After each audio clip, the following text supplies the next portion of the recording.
네, 우리는 모두 행복을 원합니다. 그런데 한번 정직하게 생각해 보십시오. 나는 지금 행복한가? 라는 이 질문 앞에서 네, 그렇습니다. 라고 당당하게 말할 수 있는 사람이 얼마나 되겠습니까? 어떤 사람은 더 많은 돈을 가지면 행복할 수 있을 것이다 라고 말합니다.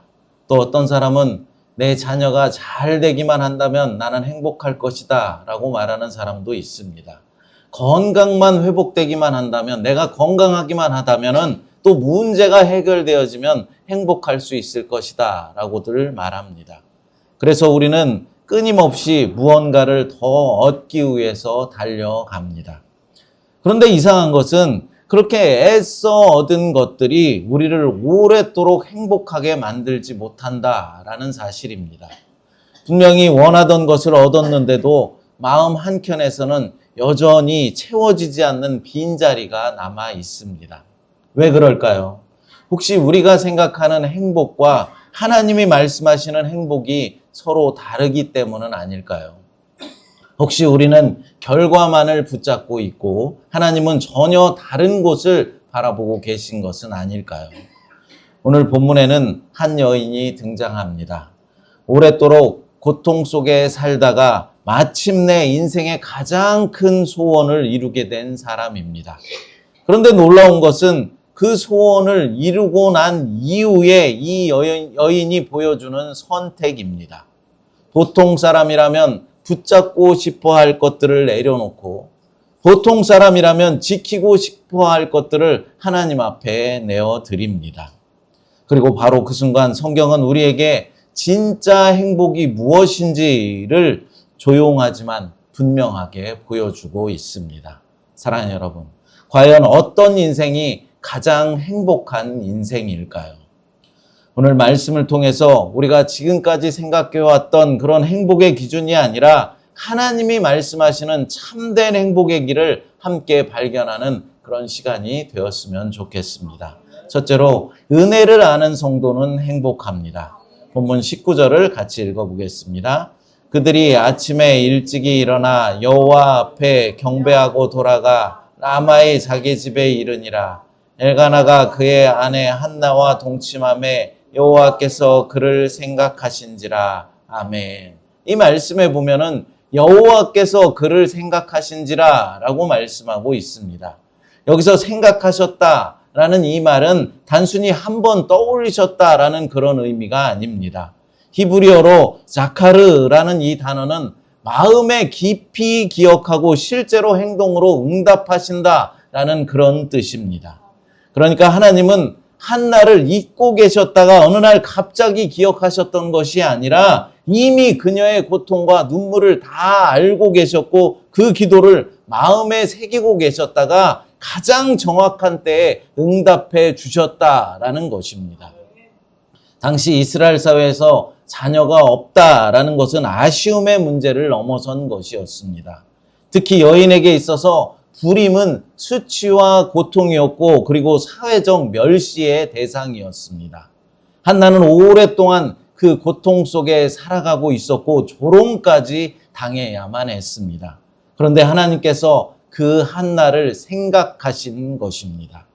그리고 이제 20절에 보면은 한나는 소원대로 아들을 얻게 되었고 아들을 낳고 그 이름을 사무엘이라고 지었다라고 말씀하고 있습니다. 본문 20절을 같이 읽어보겠습니다.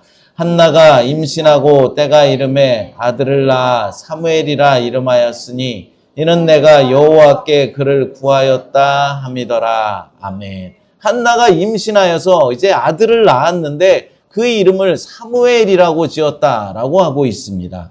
이 이름의 뜻은 하나님께서 들으셨다라는 뜻입니다. 이 이름에는 한나의 신앙 고백이 담겨져 있는 것이죠. 이 아이는 내가 잘나서 얻은 것이 아니다. 이 아이는 우연히 생겨난 것이 아니다. 하나님께서 내 기도를 들으시고 응답하여 주신 것이다 라는 신앙 고백이 담겨져 있는 것입니다. 여러분, 여기서 우리가 반드시 붙잡아야 할 중요한 신앙의 핵심이 있습니다. 은혜를 아는 사람과 모르는 사람의 차이입니다. 여러분, 같은 것을 받아도 어떤 사람은 내가 해냈다라고 말하는 사람이 있는가 하면은 어떤 사람은 하나님이 하셨습니다라고 고백하는 사람이 있습니다. 한나는 분명히 후자의 사람이었습니다. 그래서 그녀는 아들의 이름을 통해서 그 은혜를 평생 동안 잊지 않으려고 했던 것입니다. 무엇을 잊지 않으려고 했습니까? 하나님께서 자신의 기도를 들어주셨다라는 사실을 말입니다. 그렇다면 여러분, 우리의 삶은 어떻습니까? 우리는 이미 수많은 은혜를 받으며 살아온 사람들입니다. 우리가 생명을 얻은 것, 지금 이렇게 숨을 쉬고 살아가고 있는 것, 가정을 주신 것, 우리가 일할 수 있도록 도와주신 것, 또한 새마음교회를 통해서 행복한 신앙생활을 할 수 있도록 도와주신 것, 그리고 무엇보다도 예수 그리스도를 통해서 우리가 구원받은 것까지 이 모든 것이 다 하나님의 은혜입니다. 그런데 문제는 무엇입니까? 이렇게 은혜를 받는 것은 쉬운데 은혜를 아는 것은 어렵다라는 것이죠.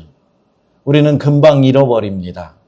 기도 응답을 받을 때는 눈물을 흘리며 감사를 드리지만 시간이 조금만 지나면은 마치 그것이 당연한 것으로 생각하는 그런 경향이 있다라는 것이죠. 그래서 다시 불평이 시작되는 것입니다. 그리고 부족한 것만 자꾸 보이게 되는 것이죠. 그러나 여러분, 행복은 많이 가진 데서 시작되는 것이 아닙니다. 은혜를 아는 데서부터 시작되는 것입니다. 한나는 아들을 얻었기 때문에 행복했던 것이 아닙니다. 그 아들을 통하여서 하나님의 은혜를 보았기 때문에 행복했던 것입니다. 그래서 우리의 삶에도 같은 고백이 필요하다라는 것이죠. 먼저는 은혜를 기억하는 삶을 우리가 살아가야 하는 것입니다. 의도적으로라도 하나님이 내 삶에 행하셨던 모든 일들을 떠올려야 하는 것입니다. 우리의 기도에 응답해 주셨던 일들, 우리를 위기 가운데서 건져주셨던 일들, 이 밖에도 우리의 일상에서 작은 기쁨과 작은 도움을 주셨던 일들까지도 우리는 다 기억해야 하는 것이죠. 또한 우리는 고백하는 삶을 살아가야 합니다. 한나처럼 말입니다. 하나님이 하셨습니다. 이 고백이 우리의 입술의 고백이 되어야 하는 것이죠. 가정에서도 교회에서도 그리고 일터에서도 내가 아니라 하나님이라고 고백하는 그 고백이 날마다 흘러 넘쳐야 하는 것입니다. 그리고 또한 자녀와 다음 세대들에게도 이 은혜를 전달해야 하는 것입니다. 한나는 아들의 이름 자체를 신앙 고백으로 지었습니다. 우리도 우리의 삶을 통해서, 우리의 말과 우리의 행동을 통해서 다음 세대가 하나님이 살아계시다라는 사실을 분명히 알게 해 주어야 하는 것입니다. 사랑하는 여러분, 은혜를 아는 사람은 상황에 흔들리지 않습니다. 왜냐하면 가장 중요한 것을 이미 보았기 때문입니다. 오늘 여러분의 삶을 돌아보십시오. 우리는 지금 무엇을 보고 있습니까? 부족한 것만을 보고 살아가고 있습니까? 아니면 이미 받은 은혜를 보면서 살아가고 계십니까? 은혜를 아는 순간 우리의 인생은 달라집니다. 그리고 그때부터 진짜 행복이 시작되는 것입니다. 둘째로 진정한 주인을 아는 성도는 행복합니다. 본문 21절을 같이 읽어보겠습니다. 그 사람 엘가나와 그의 온 집이 여호와께 매년제와 소원제를 드리러 올라갈 때에 아멘. 엘가나의 가족이 해마다 드리는 제사를 위해서 성소에 올라가는 장면입니다. 여기서 말하는 매년제는 한 해를 마무리하면서 하나님께 감사와 헌신을 드리는 중요한 절기의 제사였습니다. 온 가족이 함께 하나님 앞에 서는 신앙 공동체의 중심적인 제사였다라는 것이죠. 또한 서원제가 함께 언급되고 있습니다. 이것은 하나님께 드린 약속, 그러니까 서원을 이루었을 때 드리는 제사입니다. 여기서 중요한 사실 하나가 있습니다. 모세의 율법에 따르면은 아내가 하나님께 서원을 했다 할지라도 남편이 그것을 취소할 수 있었습니다. 그런데 엘가나는 한나의 서원을 기꺼이 인정합니다. 이 가정은 하나님 앞에서 남편과 아내가 같은 믿음을 가진 가정이었기 때문입니다. 그런데 22절에 보면은 한나는 이번에는 성소에 올라가지 않았다라고 말씀하고 있습니다. 본문 22절을 같이 읽어보겠습니다. 오직 한나는 올라가지 아니하고 그의 남편에게 이르되 아이를 젖대거든 내가 그를 데리고 가서 여호와 앞에 뵙게 하고 거기에 영원히 있게 하리이다 하니. 아멘. 왜 한나가 올라가지 않았습니까? 그 이유는 분명합니다. 아이를 젖대거든 그를 데리고 가서 여호와 앞에 보이게 하고 거기 영원히 있게 하리이다. 바로 이것 때문이었습니다. 당시에는 아이가 젖대는 시기가 보통 2년에서 3년 정도였습니다. 그때까지는 어머니 손에서 양육해야 했기 때문에 한나는 성소에 올라가는 것도 뒤로 미룬 것이죠. 그녀는 지금 하나님께 받은 가장 귀한 선물을 품에 안고 있습니다. 오랫동안 기다리고 눈물로 기도해서 얻은 아들입니다. 그런데 한나의 시선은 거기서 멈추고 있지 않습니다. 그녀의 마음속에는 분명한 기준이 있었습니다. 이 아이는 내 것이 아니다. 한나는 어머니였습니다. 그러나 동시에 이 아이의 주인이 하나님이시다라는 사실을 알고 있는 믿음의 사람이었습니다. 그래서 자기 감정보다 하나님의 뜻을 먼저 앞세웠고 이 아이를 자기 소유처럼 붙잡지 않고 하나님께 속한 존재로 바라보았습니다. 여러분, 바로 이것이 신앙의 중요한 기준입니다. 우리는 하나님께 많은 것들을 받습니다. 그런데 시간이 지나면 어느 순간 그것을 내 것이다 라고 생각하게 됩니다.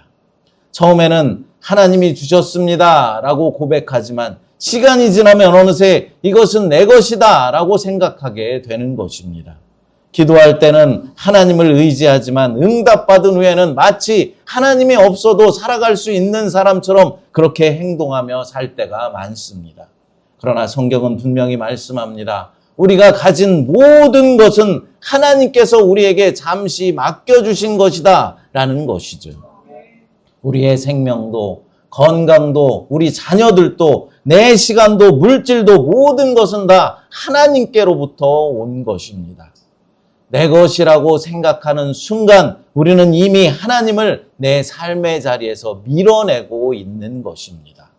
그래서 여기서 중요한 질문이 하나 있습니다. 내 인생의 주인은 누구인가? 라는 질문입니다. 이 질문에 대한 분명한 대답을 하지 못하는 그런 삶이라면 그의 삶은 매번 흔들릴 수밖에 없는 것이죠. 내 주인이 만약에 내 자신이라고 한다면은 나는 내 감정과 상황에 따라서 살아가게 될 것입니다. 내 주인이 이 세상이다 라고 말한다면 사람들의 시선과 기준에 끌려다니며 살게 될 것입니다. 그러나 내 주인이 하나님이시다 라고 고백한다면 내 삶의 방향은 분명해지는 것이죠. 한나는 그것을 알고 있었습니다. 그래서 아들을 키우는 그 시간조차도 내 아이를 기르는 시간이 아니라 하나님께 드릴 것을 준비하는 시간으로 살았던 것입니다. 여러분, 우리의 삶은 어떻습니까?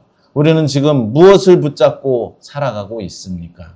어쩌면 우리는 하나님이 주신 것을 어느 순간부터 내 것이라고 여기며 하나님보다도 하나님이 주신 것들을 붙잡고 살아가고 있지는 않은지 생각해 보아야 합니다.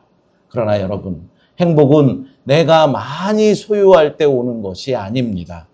행복은 주인을 바로 알 때 시작된다라는 사실이죠. 하나님이 내 인생의 주인이 되실 때 우리는 비로소 자유로워지는 것입니다. 지켜야 할 부담감에서 벗어나고 맡길 수 있는 평안을 누릴 수 있게 되는 것이죠. 붙잡고 있을 때는 불안하지만 하나님께 맡길 때 우리는 비로소 쉼을 얻게 되는 것입니다. 그래서 한나는 붙잡지 않았습니다. 하나님께 모든 걸 맡겼습니다. 그리고 바로 그 믿음 속에서 흔들리지 않는 평안과 참된 행복을 누리며 살아갈 수 있었던 것입니다. 셋째로, 자신의 평생을 드리는 성도는 행복합니다. 이제 본문은 한나의 결단이 실제의 행동으로 나타나는 장면을 보여주고 있습니다. 본문 24절을 읽어보겠습니다. 젖을 뗀 후에 그를 데리고 올라갈새 수소 3마리와 밀가루 1에바와 포도주 1가죽부대를 가지고 실로 여호와의 집에 나아갔는데 아이가 어리더라. 아멘. 한나는 아이가 젖을 뗀 후에 이 아이 사무엘을 데리고 여호와의 집에 올라갑니다.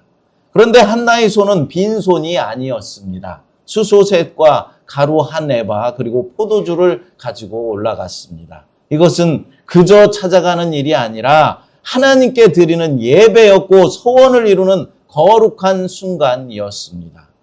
당시 제사 규례를 보면은 번제와 감사의 제사를 드릴 때는 짐승과 곡식 그리고 전제를 함께 드렸습니다. 여기서 준비된 제물의 양을 살펴보면은 한나와 이 엘가나 부부가 이 일을 얼마나 진지하게 준비해야 하였는가라는 것을 볼 수 있습니다. 그들은 형식적으로 올라간 것이 아니라 마음을 다하여서 하나님 앞에 섰던 것입니다. 그리고 드디어 25절에서 제사를 마친 후 한나는 사무엘을 제사장 엘리에게로 데리고 갑니다. 그 순간 한나의 마음은 말로 표현되지 않는 고백으로 가득 차 있었고 이어지는 26절과 27절에서 그 고백이 드러나고 있습니다. 같이 26절, 27절을 읽어보겠습니다. 한나가 이르되 내 주여 당신의 사심으로 맹세하나이다. 나는 여기서 내 주 당신 곁에 서서 여호와께 기도하던 여자라. 이 아이를 위하여 내가 기도하였더니 내가 구하여 기도한 바를 여호와께서 내게 허락하신지라. 아멘. 이 고백 속에는 분명한 인식이 담겨져 있습니다. 이 아이는 하나님이 주신 응답이다라는 것이죠. 한나는 이미 자신의 마음속에서 이 아이에 대한 정체성을 분명히 고백하고 있었습니다. 그리고 그 고백은 28절에서 완전하게 드러나고 있죠. 본문 28절을 읽어보겠습니다. 그러므로 나도 그를 여호와께 드리되 그의 평생을 여호와께 드리나이다 하고 그가 거기서 여호와께 경배하니라. 아멘. 여기서 드린다라는 이 말은 잠시 맡기는 것이 아니라 완전히 하나님께 속하게 한다라는 의미입니다. 한나는 가장 귀한 것을 하나님께 다시 돌려드리고 있는 것입니다. 사랑하는 여러분, 이 장면은 감동적인 장면이지만 동시에 쉽지 않은 장면입니다. 왜입니까? 오랫동안 기다려서 얻은 아들이었습니다. 눈물로 구한 응답이었습니다. 그런데 그 아이를 이제 하나님의 전에 두고 돌아가야 하기 때문입니다.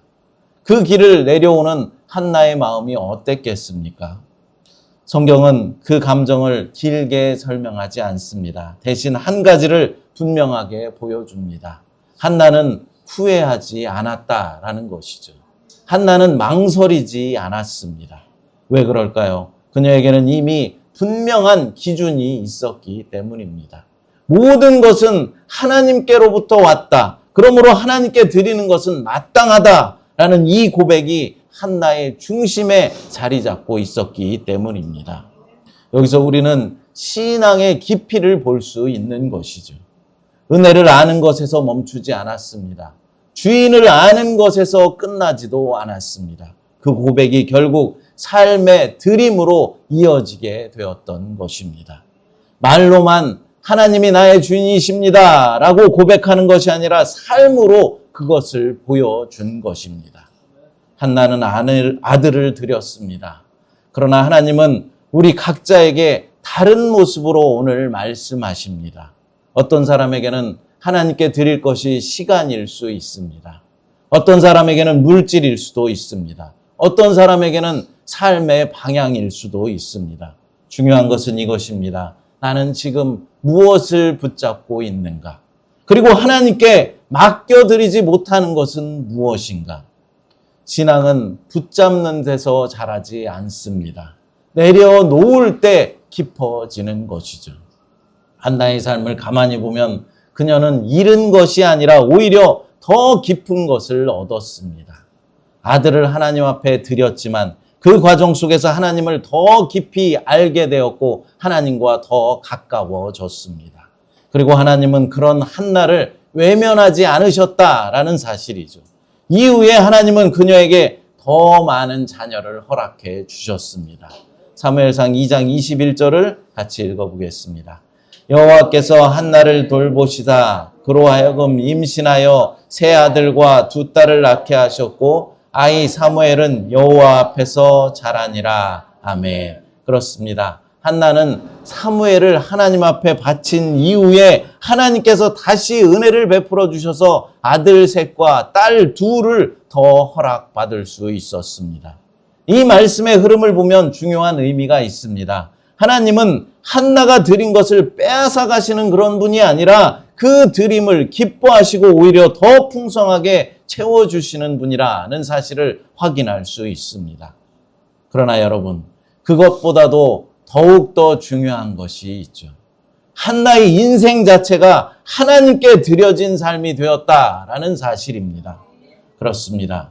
우리의 삶도 언젠가는 다 지나갑니다. 우리의 시간도 물질도 우리의 힘도 영원히 붙잡을 수 있는 것은 아무것도 없습니다. 그렇다면 사라질 것을 붙잡고 사는 인생과 하나님께 드리며 사는 인생 중 어느 쪽이 더 지혜로운 인생이겠습니까? 한나는 그 답을 알고 있었습니다. 그래서 그녀는 가장 소중한 것을 하나님께 맡길 수 있었고 그 선택 속에서 흔들리지 않는 기쁨으로 누리며 살아갈 수 있었던 것입니다. 우리의 삶 속에서도 이 고백이 조금씩 그러나 분명하게 나타나기를 바랍니다. 주님, 이것도 주님의 것입니다. 나의 모든 삶도 다 주님의 것입니다. 이 고백이 말로만이 아니라 삶의 방향과 선택 속에서 드러날 때 그 인생은 더 이상 흔들리지 않을 것입니다. 자신의 평생을 하나님 앞에 드리는 인생, 그 인생이 가장 자유롭고 그 인생이 가장 복된 인생이며 그 인생이 가장 행복한 인생입니다. 짐 엘리엇이라는 선교사가 있었습니다. 그는 젊은 나이에 많은 가능성을 가진 젊은 사람이었습니다. 안정된 길을 선택할 수도 있었고 세상적으로도 얼마든지 성공할 수 있는 그런 기회가 많이 있었습니다. 그런데 그는 자신의 인생을 하나님께 드리기로 결단하였습니다. 그가 선택한 곳은 남미의 한 부족입니다. 외부인에게 매우 적대적이어서 가까이 가는 것 자체가 위험한 그런 지역이었습니다. 주변 사람들은 다 말렸습니다. 왜 그렇게까지 해야 하느냐? 그냥 평범하게 살아도 되지 않겠느냐? 그때 그가 남긴 말이 있습니다. 영원한 것을 얻기 위해 영원하지 않은 것을 드리는 사람은 어리석은 사람이 아닙니다. 무슨 말입니까? 우리가 지금 붙잡고 살아가는 수많은 것들은 결국 시간이 지나면 다 사라져버릴 것들입니다. 우리가 가지고 있는 돈도 시간도 명예도 심지어는 우리의 생명까지도 이 땅에서는 영원하지 않습니다. 그런데 하나님 안에서 얻는 것은 다릅니다.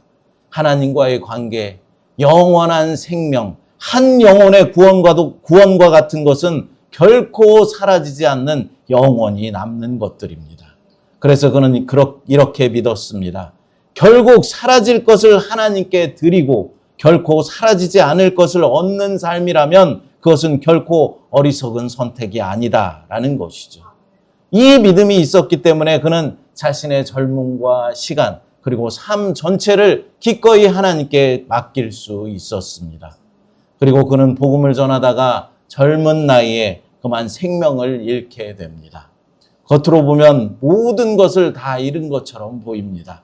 아깝고 안타까운 인생처럼 보일 수 있습니다.